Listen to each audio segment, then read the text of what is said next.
What's up, running fans, throwing fans, jumping fans, all around athletics fans? Welcome to Talking in Ovals. I'm Alex. He's Dave. What's up, Hyatt? How are you? I realized something today. What'd you realize? On vacation in the Poconos with my family, and we went whitewater rafting for 8 miles. And I realized that my fat butt really needs to start doing something to get in shape because I could barely walk now. But it was an awesome time, just being together with family, having my girls is amazing. And I think this is a big week because it is World's Week. It is World Championships are this week. I mean, who's left running?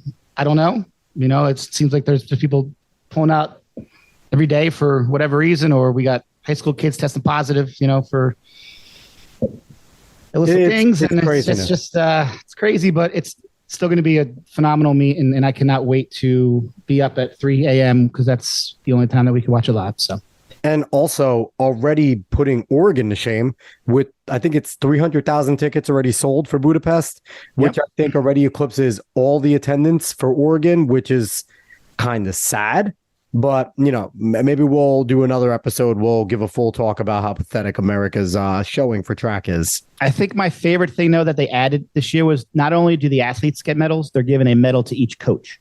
First time ever that's happened in the world. The coach and the athlete get a medal, which is pretty cool.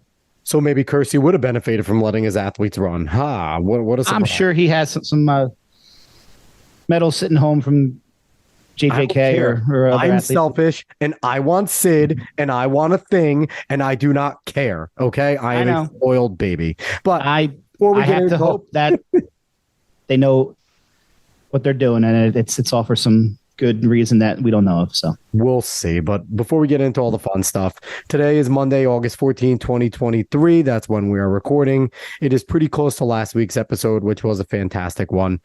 We had Noel Whitehall Johnson on, and I mean, possibly our most impactful episode. And we've done a lot of really cool ones, but her talking about the whole entire eating disorders and how it affects female athletes, and her talking about her own struggle was just eye-opening, especially being a dude.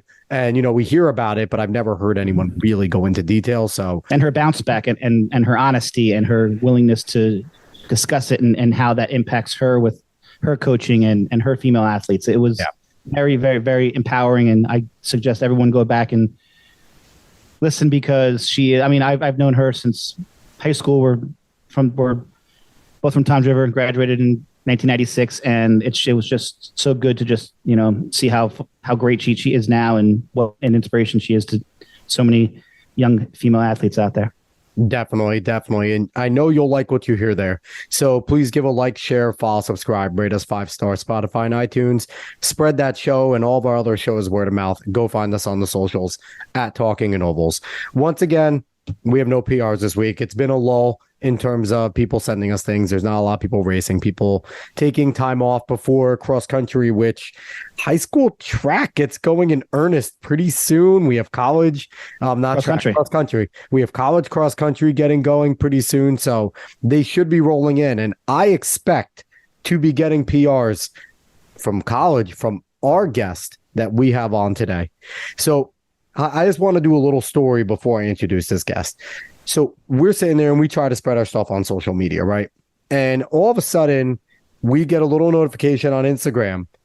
Your story, you've been added in a story. And all of a sudden, I just see this. I click on the story and it's this girl running and a long caption about she found this podcast, Talking in Ovals, and she loves it.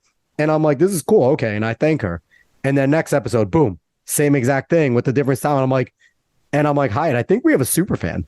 And then she's just continued to do it. And it was really cool. So I'm like, let's invite her on the show. Like, why not? Let's reward whatever. And of course, Dave, being the encyclopedia he is, goes, looks her up, and he's like, dude, she's really good. Like, so it was like, we got the double whammy of not only having an awesome fan, but also having another awesome New Jersey runner. So I'm excited to have Megan Uhlhorn on. She's an incoming freshman over at NYU, going to be running XC and track for them. She's also a state group champion in cross country, 3 times meet a champ qualifier, conference county sectional champ in 3200 in the spring. And she's also a fellow podcaster, content creator that talks all about running and a whole bunch of stuff in terms of being a healthy runner. Morgan, thank you so much for coming on. Thank you so much for having me on. This is so awesome. Yeah, we're excited to have you on. And honestly, Absolutely. You're our first and only super fan besides like our family. So we really appreciate all the love that you're giving us on social media and all the shout outs. You have no idea how much it means. Of course, I take pride in that title. I like being called the super fan. And, we need to stop sucking and we need to reciprocate and start giving shout outs to your show. And I blame Dave for that. I don't know why I do, but I just think it's easier to blame Dave. Sure. Why not? So I want to get going right away because like I mentioned, you're also a fellow runner and I'm going to give you the same thing. And you've been preparing since you've listened to all of our shows. When did you get the spark to become a runner and to do this as a big time thing? Okay, so my running story is like not a common one. I never did like any sports growing up. The only thing I did was kindergarten soccer and then recreational gymnastics a little bit in middle school. But for some reason, I always said when I got to high school, I want to try cross country. And I think it was because my mom ran cross country when she was in high school. And the only reason why she did it is because her gym teacher said that if she runs cross country, he'll pass her for the entire year with an A. And for some reason, I was like, I want to try cross country. My dad has ran a marathon and a half marathons before. So I think just when I was younger, seeing him run, I was always intrigued by runners and just thought they were the coolest people. So my freshman year, that summer, I tried cross country and I ended up absolutely hating it. I cried after every practice and like, I'm never going to do this.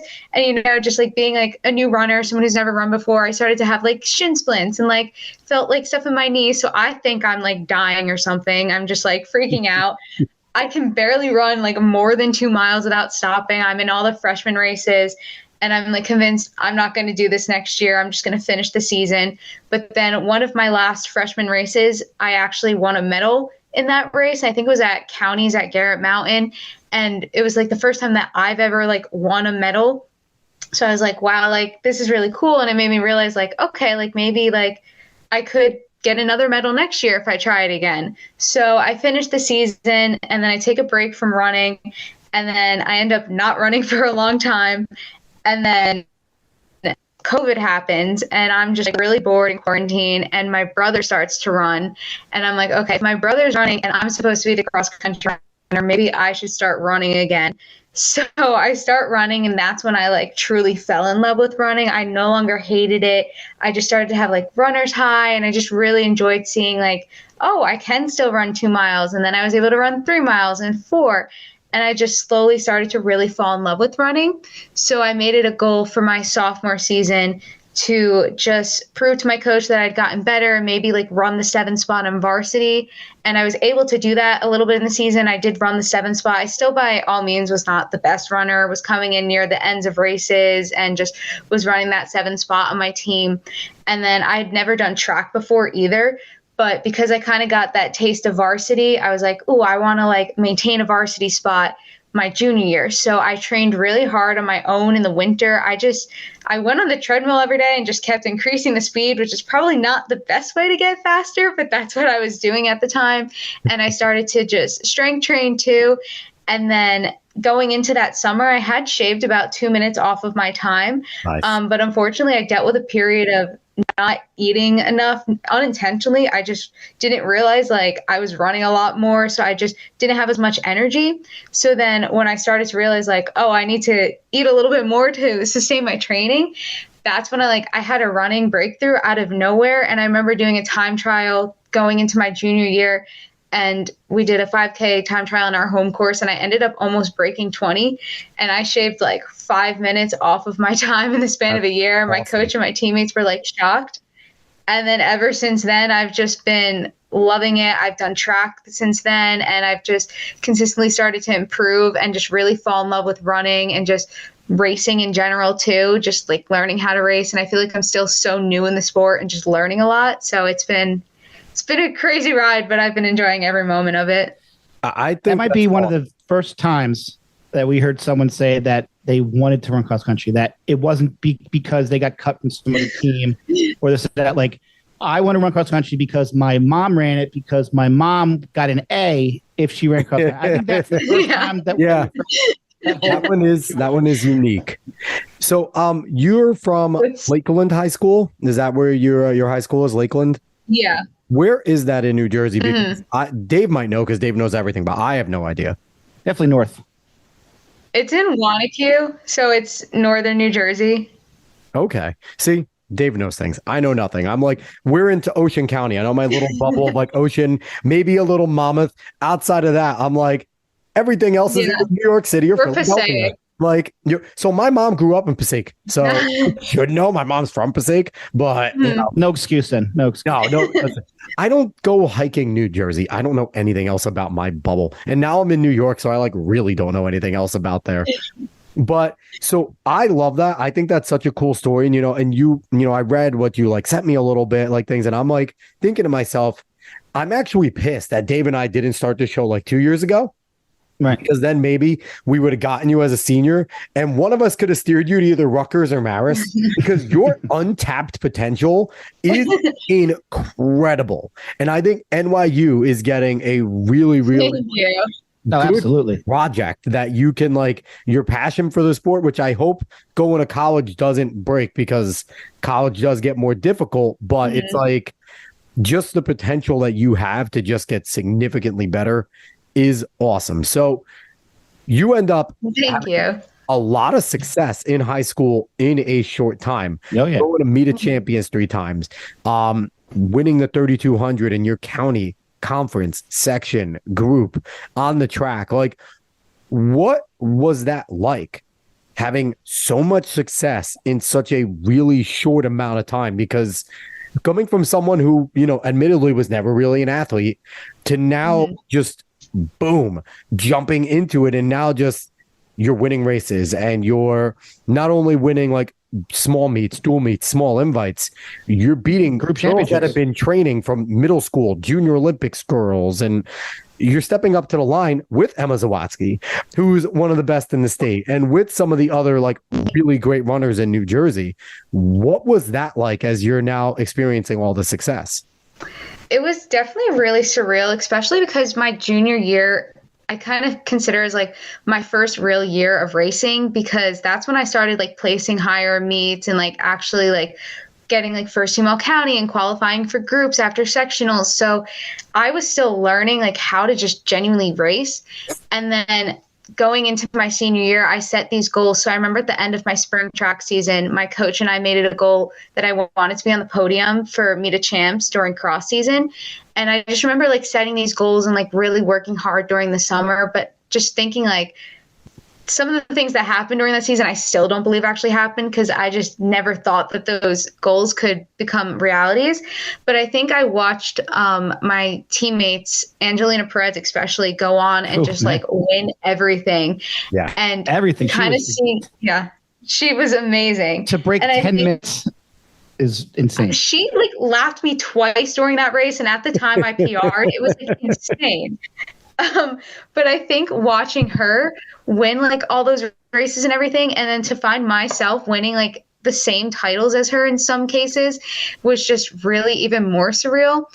And I just like, I watched my teammates. I had 3 really, really good teammates the year before, and I watched them all go D1 and just really make school history. And I think they really inspired me to just keep like the history going and keep our school like a name to be known. And the top boys runner for my school as well, we both like were winning like the same races and everything, and we're the ones who always went to Meet of Champs together, so we kind of always like supported and pushed each other as well. So that really helped me just like keep these goals in mind. But it was definitely so surreal and something I'm so grateful for, but it also helped me learn a lot about myself and see like how much potential I really have, because self-confidence is something I've always struggled with. And I think just like winning these races and realizing like, oh, I'm not just looking up to these girls that I've been racing against. Like, I am one of these girls now. That really helped me realize like you need to be confident in yourself as a runner. And it's really important to just like really trust yourself and the training that you've put in. So when you have a teammate like an Angelina Perez or other women. Like, what's it like to watch them work every day, and how inspiring was that? And how much did seeing how the time, effort, everything that went into her, breaking 10 minutes, 3,200 meters, like, how much did that inspire you? And how much did that really, really help, like, after she was gone, to have an idea? Did it add more expectations to you, or was it easier because you had watched everything that she had done prior? I honestly think that it was easier because I got to see like how hard she worked and how much her hard work paid off. And I think just seeing not only her hard work pay off, but seeing how humble she stayed as well. I think that was a big thing that really like helped me go after my senior season goals, because it just helped me remember like, okay, like you can go and achieve all these things, but still like be a good person and a good teammate and like work with your team. Because the one thing that Ange always did was she always kept like the team in mind as well and did what the team needed. So I think having that really helped me as well, because I remembered like I'm not only racing for me, but I'm also racing to help my team be successful still, because she really helped our team become a name to known. And I think that really, really helped me as well. Yeah, that's something that when you have a beast at a school like that, like it does help, especially when they're good people, when they work hard. Mm-hmm. Like that always helps the rest of the group. At least that group set a standard that they try to live by. Now, we've talked about technology on this show before a lot, about helping. When it comes to someone like you, who's pretty raw in the sport, who is really trying to get into it, did you use Strava and try to like kind of get an idea of what other athletes were doing with like people that you felt like were kind of in like your level? Were you trying to get an idea of their workouts and mimic them as you were trying to get ready to like jump back into the sport? Was that something that was important to you, or you were kind of like, what the hell is Strava? I'm just going to go run. Like, where were you? I honestly did not know Strava existed until about a year ago. And I've only been using Strava since the beginning of my indoor season. So when I was just training, trying to get better and like really like secure that varsity spot my junior year, it was all just me. And again, I probably did it in the worst way you possibly can, just increasing the speed each day on the treadmill. But it worked for the meantime. It really wasn't until my junior year that I started to actually understand like what different workouts are for, and just how to like how many workouts you should have a week, and like the difference between cross workouts and track workouts. And I'm really grateful that one of my coaches, he just knows everything about running, and he always knows like what workouts to do and how many reps to do that. So I learned a lot from him. And I think just everything that he was able to teach me my junior year, especially just being like, again, so raw in the sport and racing, I was able to use all that knowledge to then go into my senior year more educated on the sport and know like, okay, like this is the set of miles that works best for me. These are the workouts that are going to help me, and just really figure out where my weak spots were in the sport as well, and then really work on those. See, I think that is very, very, very important for any coach, because, he had someone like Angelina, and then he has you. So he has to realize that not every athlete can do the exact same thing. Because I feel like maybe not as much now, but when I was in high school, it's like whatever worked for one is going to work for everyone. Mm-hmm. I definitely feel like coaches now have definitely adapted to, finding out what's best for each individual athlete, because what worked for her might not work for you. And yeah, exactly.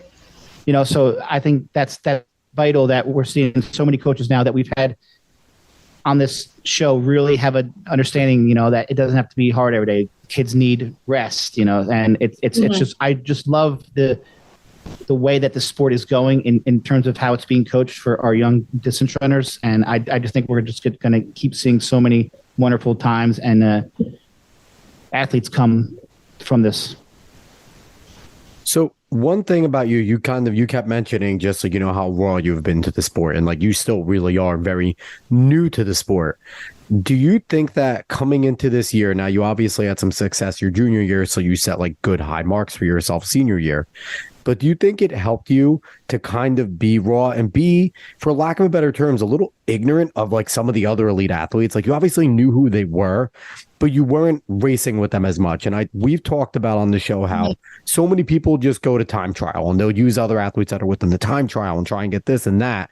And I think especially for distance runners and middle distance runners, we're kind of psychos, right? Where we get in our own heads and we're just like, oh, we're running against that person. Oh my God, I have to run my race plan this way or I won't be successful.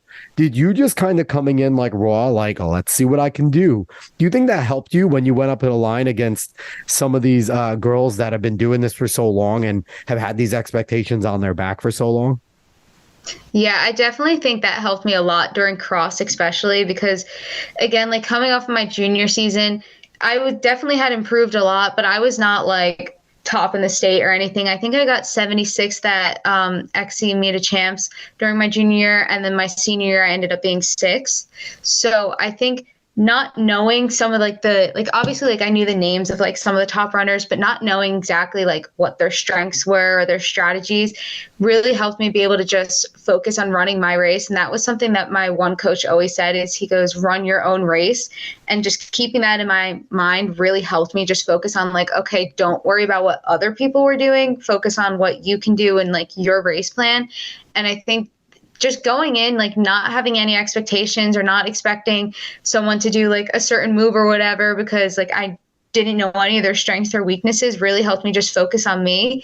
It did become a little bit more challenging during indoor when we switched to track, because then I had to really learn how to race track since I only had one track season under my belt. And now I did start to know what some of the strengths were for some of the top girls in the state. So indoor, I didn't perform like as well as I wanted to in some of the bigger meets because I realized what my weaknesses were, and it was like I lacked having a kick at the end of my races, whereas I started to learn which girls did.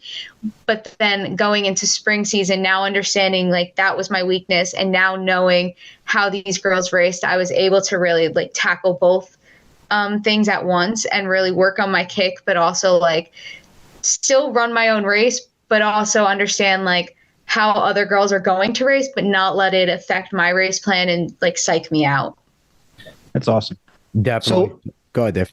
You finished an amazing high school career. What went into the choice of NYU?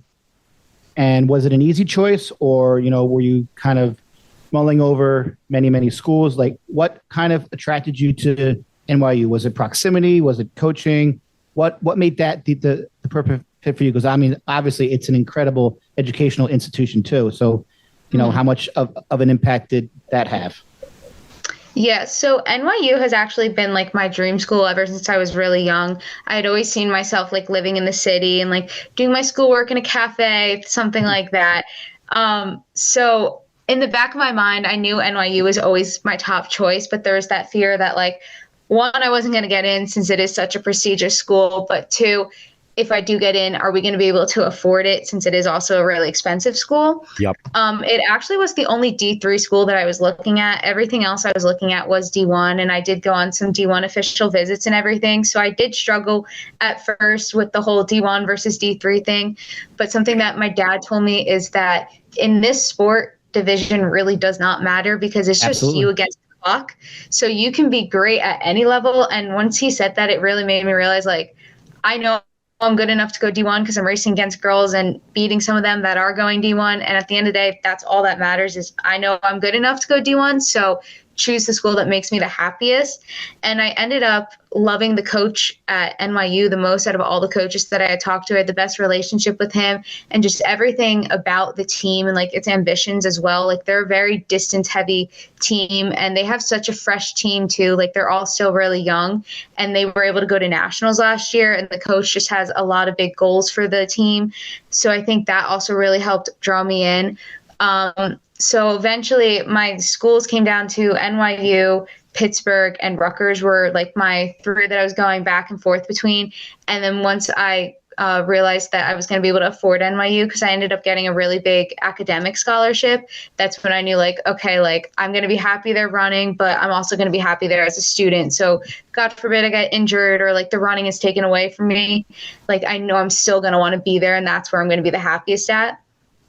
You know, good for you, number one, for being able to get a large enough academic scholarship to go because that is, you know, congratulations on that. Your parents have to be proud that it's not just your physical gifts that are getting you there. Now, the funny thing is, and your dad is right about one thing, that it's just you against the clock. But the other great thing about track and field, when especially at the collegiate level, is it's not a surprise to find a D3 school or a D2 school at some open invites that D1 schools are at. There is some mingling there. Like, absolutely, there are some events where it's like, okay, D1 only or something like that.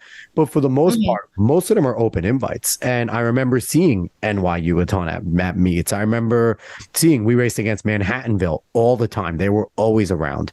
And so that is like, even though you're not going D1, you're still going to compete against D1 athletes. Like, you'll go to Paul Short. Paul Short's everybody. Yeah, we are. And it is a massive event. And you can go and you're going to mix it in with some of the best D1 runners in the country. And you're going to beat a ton of D1 runners. So it's like, that's the beauty of track and field. And we just had Noelle Whitehall Johnson on, and she was a D3 national champion, and as good, and her times are as good as anyone around the country, especially at the time. So it's exciting for you, and NYU is a fantastic school. Now, coming from New Jersey and the New Jersey competition you experienced, do you feel like that has given you a leg up in preparation in terms of now trying to go in and compete against national talent as you go into college? Yeah, I definitely think so. This could be just a little bit of me being biased because I am a New Jersey runner, but I think New Jersey runners are a completely different breed. I think not only like do we have some of the fastest runners, but it's the fact that our times are on mainly hilly courses. Like, we have some really hilly courses in this state, and we're still running times that people in other states are running on like completely flat courses. So I definitely think having that level of competition on top of having these really hard courses has really just made me not only physically a strong runner, but mentally, because now I know like I can do hard things and I can race with the top of the top even at these hard courses. So it's really helped me just not only become more confident in myself and my abilities, but really just get me excited for that next level of competition instead of like fearing it. I think I'm going to put the project on you, Dave. I want you to research. I think we were talking about it with Jim Lambert, researching like the best New Jersey's had to offer men and women in terms of high school times versus Texas, versus Florida, versus like Georgia, California, some of these powerhouses. Jersey's definitely top 5. And just do a dual meet. Just do like a big national like meet up against each other and just see where they would all fall. I feel like New Jersey falls in there on both men and women on the top 5. And I think top 5 handling. It would be really fun and interesting to see. Like, we're considered the armpit of the country because everyone's annoyed at us because we have the best. We have some of the top everything that comes out of Jersey. So well, that's why like we are so excited about that Rutgers is keeping a lot of the athletes in state, and I mean, but like you said, like you considered going there. That wouldn't have happened maybe 10 years ago, but it's becoming a place that athletes are considering going. And Coach Farrell, Coach Shelley, and all coaches there, they're doing an amazing job of keeping that talent. Yeah. If they can keep that talent here in state, they're going to compete in the Big Ten every single year, And, you didn't go there, but you made the absolute right choice for yourself. And that's amazing. But it's just cool that, like, they were in consideration to have one of our top listeners go there, because that when I went there, that didn't always happen. So it's just really, really cool to see that, and I love what they're doing there. Keep that New Jersey talent on the East Coast. You don't have to go to Stanford. You don't have to go anywhere else. You can stay in this area, and you can compete with the top tier level athletes, and it's just wonderful to see. So Morgan, what is your major that you're going for over at NYU? I'm going to be majoring in nutrition and dietetics. Oh, that's fantastic. Which definitely fits in well to your social media presence. Yeah. It does fit in well with social media presence. Now, are you think you're going to be expected on the team to be like preparing their meals, and like you're going to have like bento boxes for each athlete for every single meet? Like, they're going to expect you to come with like a giant stack of them prepared. Are you willing to do that? Opposed. I love to cook and bake, so I would not be opposed to that. Now, I know I live in Poughkeepsie. Dave lives. Are you willing to travel each way and deliver daily meals to Dave and I keep us from not getting any larger? I'd be okay with that. I could like go on the bike or something, get some cross training in while I do it. So that's a lot of biking, but I would take it. Enjoy college. Don't worry about us. Definitely. Yeah. Enjoy yourself. So I also want to jump back into a little bit of New Jersey before we jump into some of the other things. What was it like just every week competing against some of these other girls. And as you got to, going from your county, your conference, your section, your group meet of champs, what was it like to step up in talent each time? How did you adjust yourself to that? Mm-hmm. It's honestly something that I'm really grateful for, because something that I really struggled with again was just my self-confidence as a runner, and just believing that not only am I good enough to run with these girls and toe the line with these girls, but I am one of these girls, because I spent so long idolizing these girls. And then come my senior year, suddenly I'm racing against them in the biggest meets of the season. And it took me a while to realize that I am one of those girls. And I think the last cross article that Paul Schwartz wrote for North Jersey, he talks about that in there, so good. saying how I finally know I belong or something. And it's definitely something that took a while, but just seeing how hard all these girls worked, and just seeing how not only are they so talented and so hardworking, but again, they're just so nice. There's so many amazing girls that I met off the line, and they're just the sweetest people, and just seeing how humble they are, but we're all working towards the same goal is something that really inspired me. And just seeing how they're balancing high school and just being a normal teenager while still setting state history and just going after their goals was really, really inspiring to me as well.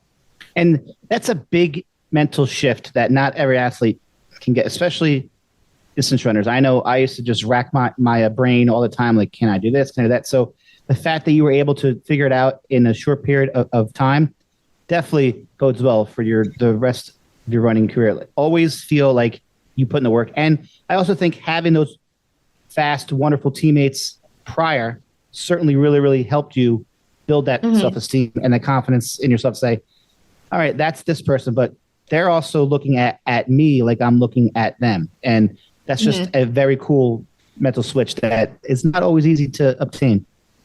Mm-hmm. Yeah, and I also think. Go ahead. Oh, sorry. No, you go ahead, Morgan. I also think just remembering as well, there's a big difference between self-confidence and arrogance. And people who are arrogant is one of my biggest pet peeves. I will never walk on the line and be I'm the best one here, I'm going to win this. I like to walk on the line knowing that I have an equal shot to perform as well as the next person standing next to me. I don't like to go into a race thinking everything's going to work out how I want to be and I'm going to win. That's set in stone. You still have to go out and earn it. And the person next to you also wants to go out and earn it. So I think just remembering that we all have an equal shot and nothing's just given to you is another big thing. Remembering that you're not just going to go and win just because you might have the faster PR. You still have to earn it. And I think just staying grounded like that really helped me as well. I also think, though, it's good to have that confidence. If I run my race, I should win.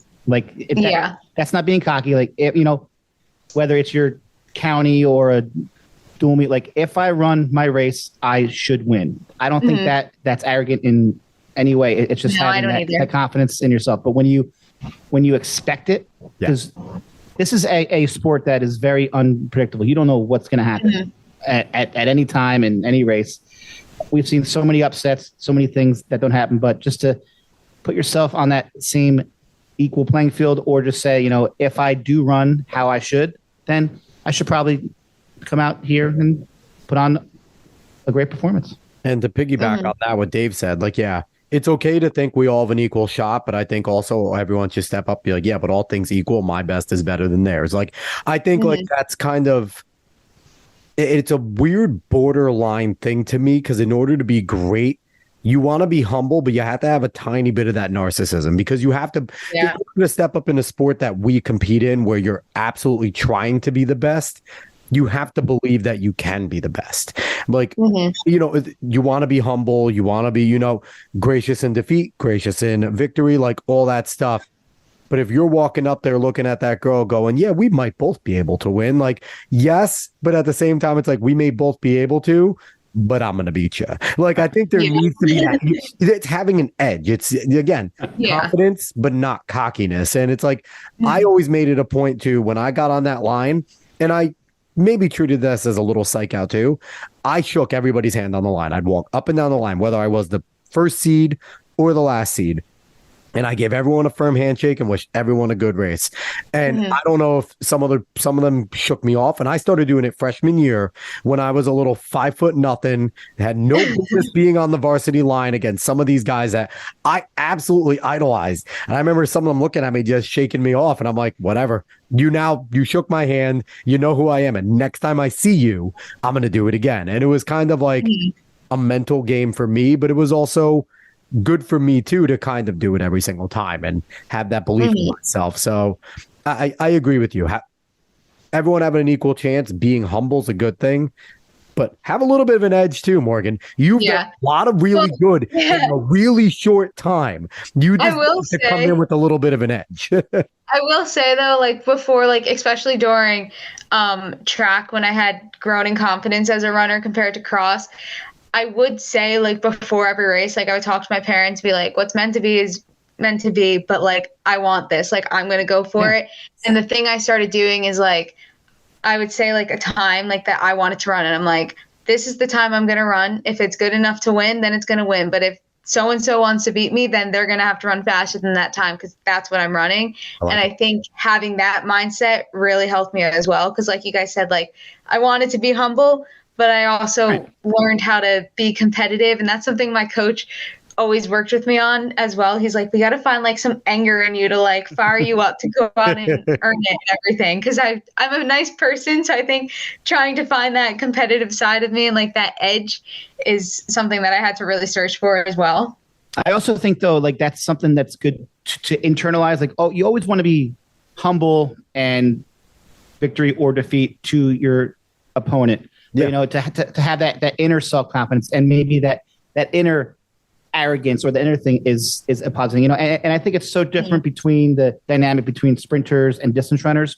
It's just like sprinters have to have more of that, you know, because it's such a short race. Like they just have to get themselves psyched and go for it. And I love that aspect, but it's a lot harder in distance running too, you know. I mean, you see it sometimes pros with like Ingebrigtsen, and I kind of like it, you know. He's like, hey, well, these guys aren't going to beat me, you know. But as a high school runner, it's always good to have that humbleness to your opponent and respect, but have that like inner just killer dog in you where you're like, I'm going to win today. I also think though, like talking about that, and it just dawned on me, sprinters could do that because they all have their own lane, Dave.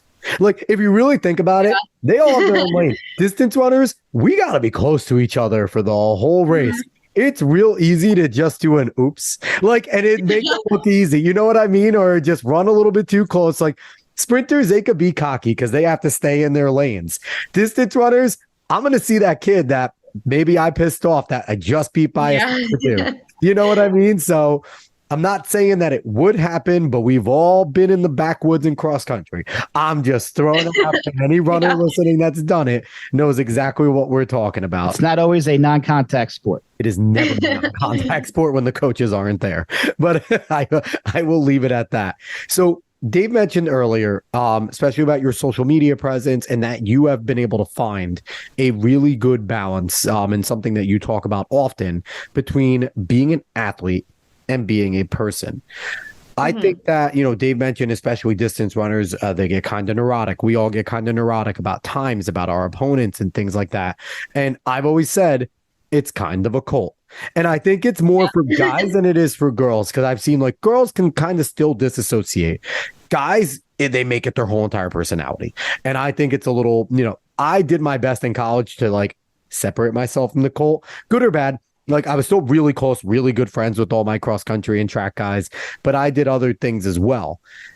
What would be your advice to any freshman that may be listening to this, high school freshman that's doing cross country that sees just how, and I think it's hard to not, because there is nothing closer than a cross country team in sports. I don't think in high school cross country, the fact that you guys are out there for not just practicing together, because all sports practice together for an hour, 2 hours. But in XC, you go on 5, 4, 6 mile distance runs as a pack together, talking every single day to these same people all the time. And it's like, it's just become such a tight-knit group that it's hard to not make your identity them and what you're doing there. What is your advice to some of those runners that are joining cross country, trying to fit in, but still need to figure out how to not make that their existence? I'm a big believer in your sport should add to your life, not be your life, and it should not consume your life. So I just think remembering that you should be doing your sport because it's something that makes you happy and it's something that you like to do is something so important to keep in mind, because when you like let your sport consume you and your identity consume you, when you start to like, if you have like a bad race or a bad workout, you really let it start to impact like how your day goes or just how you feel about yourself.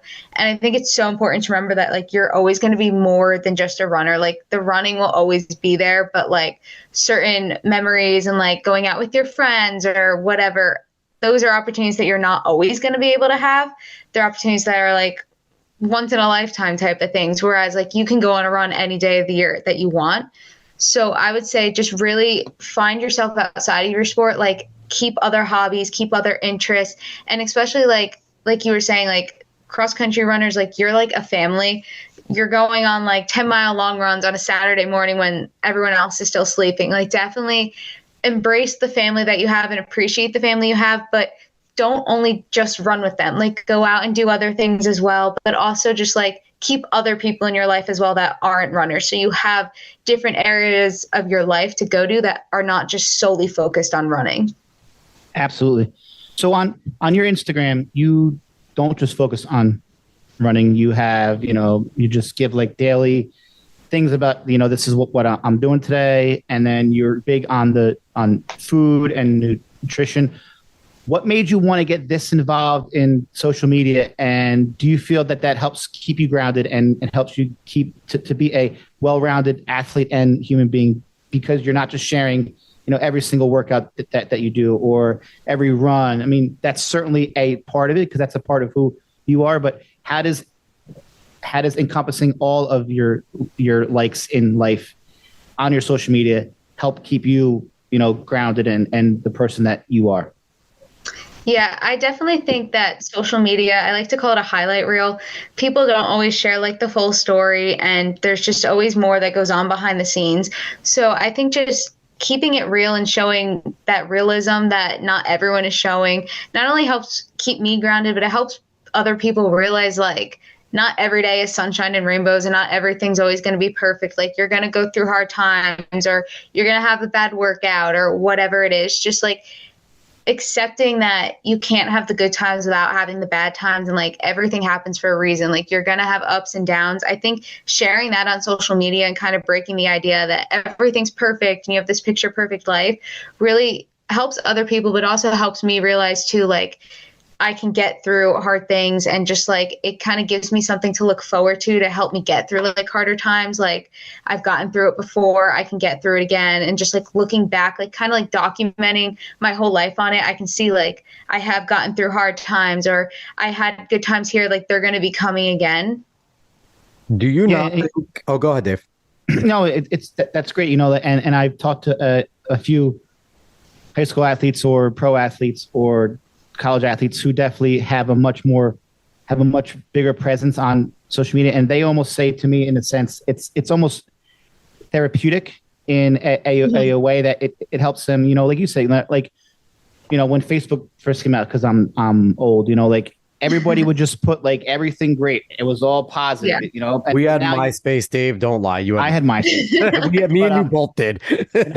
But now, like you see a lot more people being open and sharing all these things. And it's definitely a way to help them.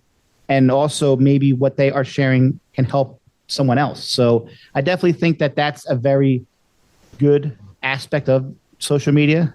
There's things that I don't like about it for whatever reasons, but that's, here or there, but you definitely seem to be using it in a positive way to help you. And, you're helping, you're doing things like you add recipes, you cook, you show runs, and it's just things that you could tell, like I think the other day you were sharing how, your knee was hurt. You took off a week and then you were so excited that you were able to run pain-free again. Yeah. And I'm sure sharing all that helps you, but that might also help someone else. Like, wow, like you don't have to run hard every single day. Look, this person had success and they are taking off time to take care of themselves. So I definitely like that whole aspect. And I think that you do an amazing job. And I would suggest that everybody go out there and check it out, because you just keep it real, and that's going to only help you, and it's going to help others too. Yeah. Mm-hmm. And I think there's a difference between like, there's definitely like a certain minor sense of like narcissism, right? About social media in general. It's ingrained. Like, we do this show because we want to get our voices out there. We put it on social media. Like, we obviously have that. But there's a difference between people who just do it for the dopamine hit of getting likes and all that type of stuff. And people like yourself who, like Dave said, are doing it in a sense because you believe what you're doing is maybe going to help somebody. And that's good enough. Like, if someone sits there and sees your post and they're just like, okay, I have a sore shin. Morgan's a good runner. She took off. Maybe I could take off too. Like, that's a great thing that you did right there. And it helps yourself. And it helps you. Yeah. So when you talk about, being able to separate being a runner, being an athlete from being just, Morgan, just being a person, do you think not being so ingrained in the sport from your first day of high school or in middle school, or even like just some people do in Junior Olympics, do you think developing your own hobbies within your first few years of high school, your own friend groups outside of being runners, do you think that helps you being able to still keep a balance of Morgan, the non-runner, versus Morgan, the runner? Yeah, I definitely think it does, because there's so many girls that have been in the sport for so many years. Like, they've been doing it from middle school or before middle school. So it's all they ever know. And I think the fact that it's still so new to me makes it like more exciting still, because it's something I get to look forward to every day. And I know I'm not close to like burning out from it or anything mentally, whereas some people have been doing it for years. They might be reaching that point. But I think also just finding those hobbies that I was really interested in before running became such a big part of my life to help me realize where my other interests lie, and just helped me see other things that I'm really passionate about. And then when the running came in, I was still able to keep those things that were really, really important to me, because now obviously I had this really new and really big, important thing in my life, but the other things that were still important to me, I still prioritized and made time for. And I think that really helped me just see all the different areas of myself and all the different passions that I had. I think a lot of athletes in general can take a note from you, because I think you're doing it the right way in terms of when it comes to sports. And I think even Dave and I might be guilty of this when we were younger, where you're using your sport, which you're obviously extremely passionate about, running, you love it, you're doing it, but you're using it and have used it as a vehicle to get you to where you want to go, to where you need to go. Like, you're using it as a vehicle to get to NYU. Now, obviously, you're going to give it your all. You're going to work your ass off. You're going to try and become the best runner you can be. But with your ability to disassociate it from just everything that you are, it's a vehicle for you to get to where you need to get to. And if you have success, awesome. You're going to love it. You're going to do everything you can. And I think too many athletes fall into, I'm going to be this. I am this. And it's not, this is my vehicle to get me to college or to get me to X, Y, and Z. So I think that that's a really important thing that you're doing, and a message that you try to send to, if you're a gifted athlete, gifted basketball player, football player, runner, wrestler, etc., and you can go to college, don't just be that. Realize you're in college, like, go and get your degree. That is your vehicle to get you there. So Dave agrees. I love what you're doing. Your social media presence is fantastic. Now, in your opinion, can being too dedicated to a sport create an unhealthy lifestyle? Not just in a sense of, only dedicating, but can it come to a point where, have you seen it as well? Anyone that you think is kind of too into the sport and not finding other things, and it's becoming an unhealthy addiction?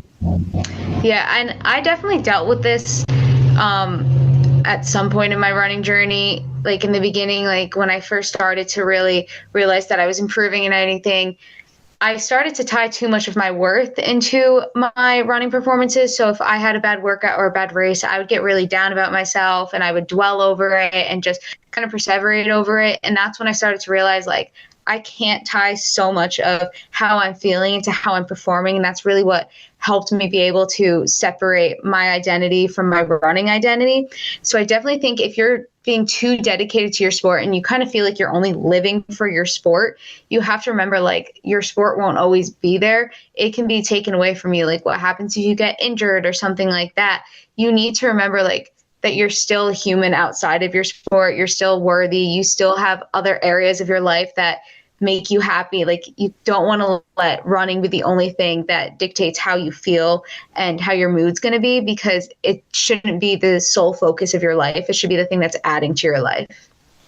So does your coach and teammates know about Balance by Morgan? And they know about the podcast already? Are your teammates, are they going to be cool with you letting you do like the running interviews? Because I thought that was awesome. When you did the whole entire running interview with the other girl, like, I thought that was just so cool. Because number one, people are always amazed when, like, I went and ran with some normies, and like, I'm trying to hold the conversation while we're doing a 3-mile run, and there's like, okay. And it's like, wait a minute, you don't talk while you run? Like, this is just kind of you. Like, I think it's kind of cool, the insight of, you know, you guys aren't necessarily running slow, and you're just, you know, holding up your phone, doing an interview. I thought that was really cool. Have you talked to any of your NYU teammates already? And it's like, can we do some interviews? And as your coach, you think you'd be cool with that? So actually, when I went for my visit back in February to run with the girls, I told them about my account, and they all thought it was super cool. And some of them actually do have, like, one of the girls has like a food review account or whatever. So they understand it. They're totally okay with it. And then my coach actually reached out to me out of the blue one day this summer, and he told me that someone had reached out to him expressing interest at running at NYU. And the reason why they reached out to him is because they saw my commitment post on my account, and they were inspired by me, and they reached out to him. So that's kind of how he found out about Balance by Morgan. That's fantastic. That's great. NYU runners, talking to Nobles, we want to talk to you. Come on the show. Have some fun. But that is so cool. And again, does that kind of justify what you're doing in your mind? Like, you're having an impact beyond yourself. And like, the fact that I think it's pretty cool to hear that you inspired somebody, like, that has to be like an ultimate cool thing that happened. Yeah, because when I created the account, it was for two reasons. One, it's something that I always wanted to do. It's just, I've always had a passion for filmmaking and like content creating. So it was a way for me to kind of combine like the running and the cooking part of me that I love, but also with the filmmaking and the content creating, and just something that genuinely makes me happy, because I don't care how many like likes or views or my posts get. It's just something I'm proud of making. But I wanted to just always be able to help someone, whether it was just one person or 10 people. Like, if I got a message from someone saying that I helped them in some way, it just like warmed my heart. And I'm so grateful that I've received so many messages over the years I've been doing it, saying that I've helped people or I've impacted people. And that's just truly what makes it so worth it, is that I know like the thing that makes me so happy to do and something I look forward to doing is helping people. And it just means the absolute world to me. I'll say this, you helped us. Like, it's honestly like when we like just like getting like the message and like having someone actually like, you know, we're the same way. We put this content out because we just want to talk track, and absolutely we wanted to start talking to interesting people on track, and we've talked to some of our heroes already and things like that. And it's just been a really cool ride, and we honestly don't care. Like, you know, our goal is to try and grow the sport, to try and get, especially some of the pros we met, to get them paid. And, you know, if influence comes with that, if things come with that, fine. But if it never does, man, it's been a cool ride. We've talked to some. We're going to keep doing it every week, no matter what. Keep on talking to cool people. There are millions of runners in this country, and people continue to do it. So we have an endless supply of people to talk to, and we like talking, so it definitely helps. But you know, it's the same thing. Like, and you definitely, like, it gave us, you know, a good hit of like dopamine. Just see, like, we had a super fan putting up some cool stuff, a content creator. And awesome.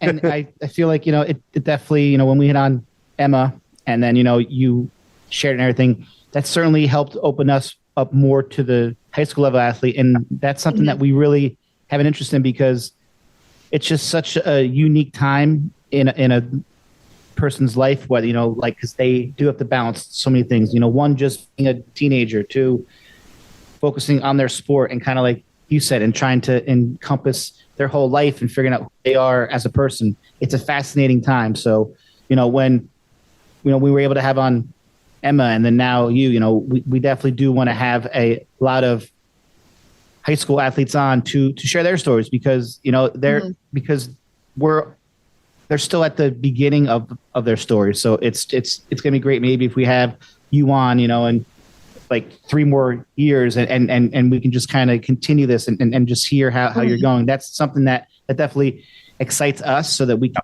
watch these athletes grow from a time where they're figuring out life to now they're in college, and then let's see what happens after that. So it's a really cool thing, and I'm glad that we are now in this realm, along with all the other guests that we have too, because it's just the sport has so many different fascinating layers that we just kind of want to unpeel each layer and just kind of tell everyone's story. And when you become an Olympian, we have a pipeline to be like, hey, Morgan, remember that? Jump on real quick and talk about it. Let's talk about your Olympic training right now. Like, give us a scoop. So that's the little pipeline that we have going there. So before we jump out of here, I'm going to ask you, because even though you're fairly new in the sport, you probably have plenty of opinions about the sport, because anyone that jumps in, that starts to follow it at the collegiate, at the pro level, can see that there are problems in track and field. As much as we love it at the ground level and, it has its good share of fans, it seems like the governing bodies are doing everything they can to not have us be around. So what if you got a magic wand and they told you, Morgan, like, whatever you want to do, we'll do. We can, however you want to fix the sport is going to happen. What would you do in order to try and fix the sport of track and field and make it so that, our pros get paid, that we have more casual fans, that all these things can happen? I would definitely make it more accessible to all people. Like, I think, for example, having USAs at Hayward Field is so amazing, because, it's Hayward Field, but that's not exactly the easiest place for people to get to. And just figure, like, the expense of traveling all the way there and staying there and then getting into, like, actually paying to go to see USAs, it's so much money. And I feel like having these track meets at more accessible venues, or just like making more track arenas that are specifically just for like these big competitions and everything. You're preaching to the choir there. Yep. Yeah, I feel like that would be so much easier for people to get to. And I think at the same time, making like watching online more accessible, like not charging people to watch it online or on TV. Like, just if you want to be able to grow the sport, you have to let people be able to tune into the sport. And if they start online and they're like, wow, this sport's really cool, then maybe they'll be able to go in person. And you don't want it to be all the way in Oregon, because again, it's super, super cool place to be, but it's not a very accessible place for a lot of people to go to. Yeah. And if everything's always in Oregon, then that you have a huge pocket of fans in that part of our country. But if a person knows, like, I'm never going to have a chance to go see Worlds, it's never going to be in my area. Like, every year the Super Bowl moves, and like, so, not everyone can always afford it, but there's a chance that it's going to be within a certain state radius of where you live. But when it's always in the same place, it's really hard to build a nationwide fan base. And yes, we do need more arenas that just service track and field. We've done it for soccer. We need something for track to just make it accessible, and exactly. Athletes just have to be more accessible and just put themselves out there more, whether it's on social media or other aspects. Just, it's such an amazing, beautiful sport with so many wonderful athletes. And I just hate seeing the fact that nobody cares except for when it's the Olympics or Worlds. And we're actually, seeing it now, because now is the first time we ever had world championships in back-to-back years. And there's so many athletes that are pulling out, and it's just tough to watch. Maybe we combine, I think our last, one of our guests, David Verberg, suggested kind of like splitting the sport up a little bit. Maybe we put like the distance worlds at one venue, sprints at another venue, field at another venue. And now they're shorter, so you can have 3 separate days, 2 hours each. And the attendance will be easier. You're not dedicating 8 or 9 hours to go watch a long meet, to go watch your favorite person run for 3 minutes. So it's like, maybe that could be a thing. Like, hey, Oregon gets distance this year. SEC school gets sprints. Great Lakes gets throws, like, and move it around. Like, I don't know.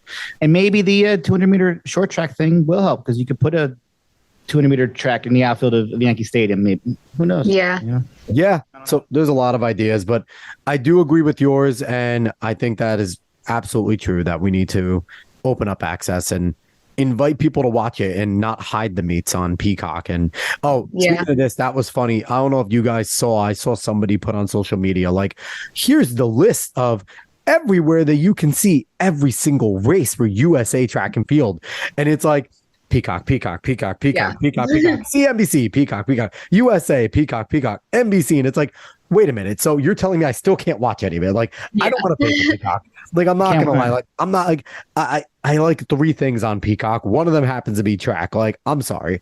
I'm not paying for Peacock just to watch it. Like, I am. Sometime. I know you do, and maybe I'm making a bad fan and a bad and host I pay of Flow Track and a bad host of a track and field podcast. But still, and I pay. But overall, I'll give you my login info. Okay, don't say that out loud. They're cracking down on that now. I mean, Disney Plus is about to not have it. No. They're trying to lose subscribers. Disney Plus too, like Netflix is going.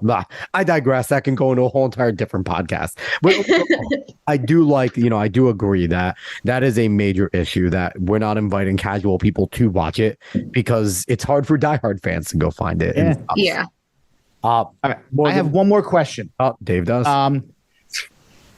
How hard has it been the last year and this year with Meet the Champs being so late? Like, it interfered with some graduations, with nationals. I mean, they're kind of putting you guys in a really rough spot to have to choose certain things that you want to accomplish, which was never the issue till like a couple years ago. And hopefully they can resolve it and bring meets back on Memorial Day weekend and get some officials, because apparently that was the reason. But what was that process like? Because I'm sure you had to think about, all right, do I want to go to nationals, or now can I go to nationals? I might have to graduate on that same day because it was, June 17th or whatnot. Crazy. What was that whole process like? And like, how hard was that to kind of keep your focus on what you had to actually do and not worry about all this outside noise that really was nothing of your doing? It was definitely really frustrating, especially because I made it a goal for myself that I wanted to qualify for nationals. Since I had never actually ran at a nationals meet, I was supposed to run whatever they're calling it now, Champs East Bay for cross. Yep. And I ended up pulling out of it and not doing it because I just felt so burnt out. So I was like, I'm not going to force myself to do it. So then my coach and I and my dad and I were like, let's make it a goal and like set the plan, like spring season, I'm going to try and qualify for nationals, and we're going to set up my training plan that I peak for MOC, and then I still have one more race left in me, so I'm able to do both.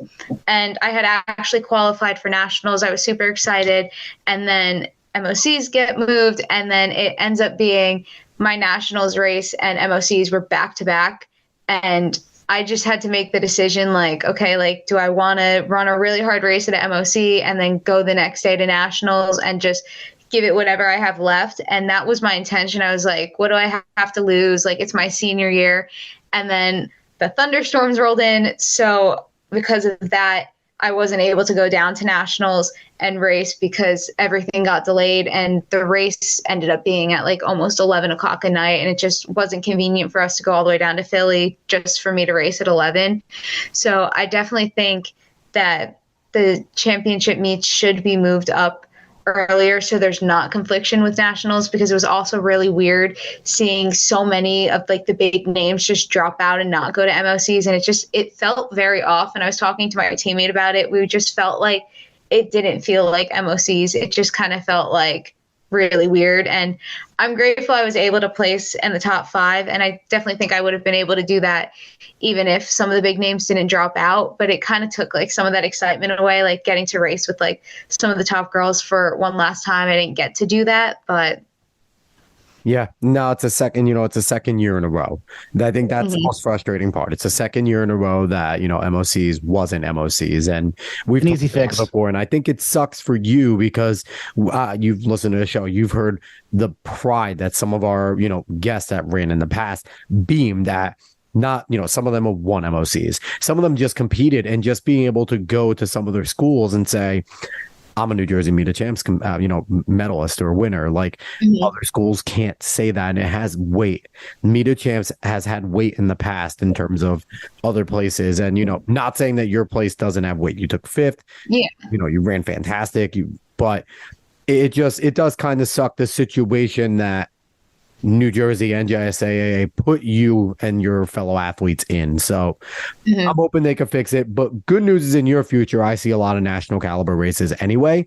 So you have that to look forward to in college. Thank you. We really appreciate you jumping on the show. Thank you so much, Morgan. Thank you so much for having me. This was awesome.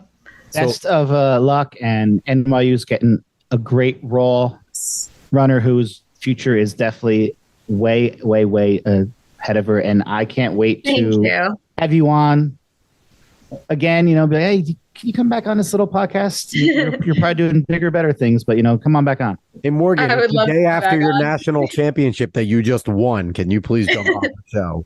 100%. So once again, she's Morgan Uhlhorn, more than just a runner, but we'll go into some of her accolades. 3,200 champion for basically everything you can be except basically MOCs. Her senior year, 3-time MOC competitor, and go follow her on Instagram. We mentioned it a few times, but Balanced by Morgan.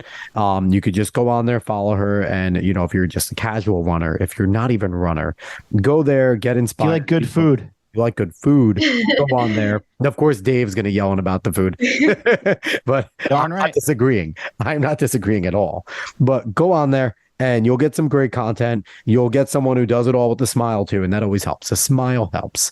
And, and it was just fantastic having you on. Oh, and I got to mention, host of The Mile You're In, your podcast. Talk about your podcast real quick. Where can people find it, and what is it generally about? Yeah, so my podcast is on Spotify, and I've been trying to come out with weekly episodes. It's going to come to a little bit of a halt when I move into college, just so I can adjust and everything, and then I'll pick back up with it. But I just have guests on, and we talk about all different things from running to mental health awareness to just anything lifestyle related. And yeah, it's been a lot of fun. Yep, it's awesome, and it's probably better in our show, so go listen to it. So, once again, definitely not, but thank you. But definitely go find it, go follow her. If you like what you heard today, like, share, follow, subscribe, rate 5 stars on Spotify and iTunes. Spread this word of mouth. Go search us on the socials at Talking Nobles, and we will be back again next week. Another great guest, another great conversation. Everybody, so long.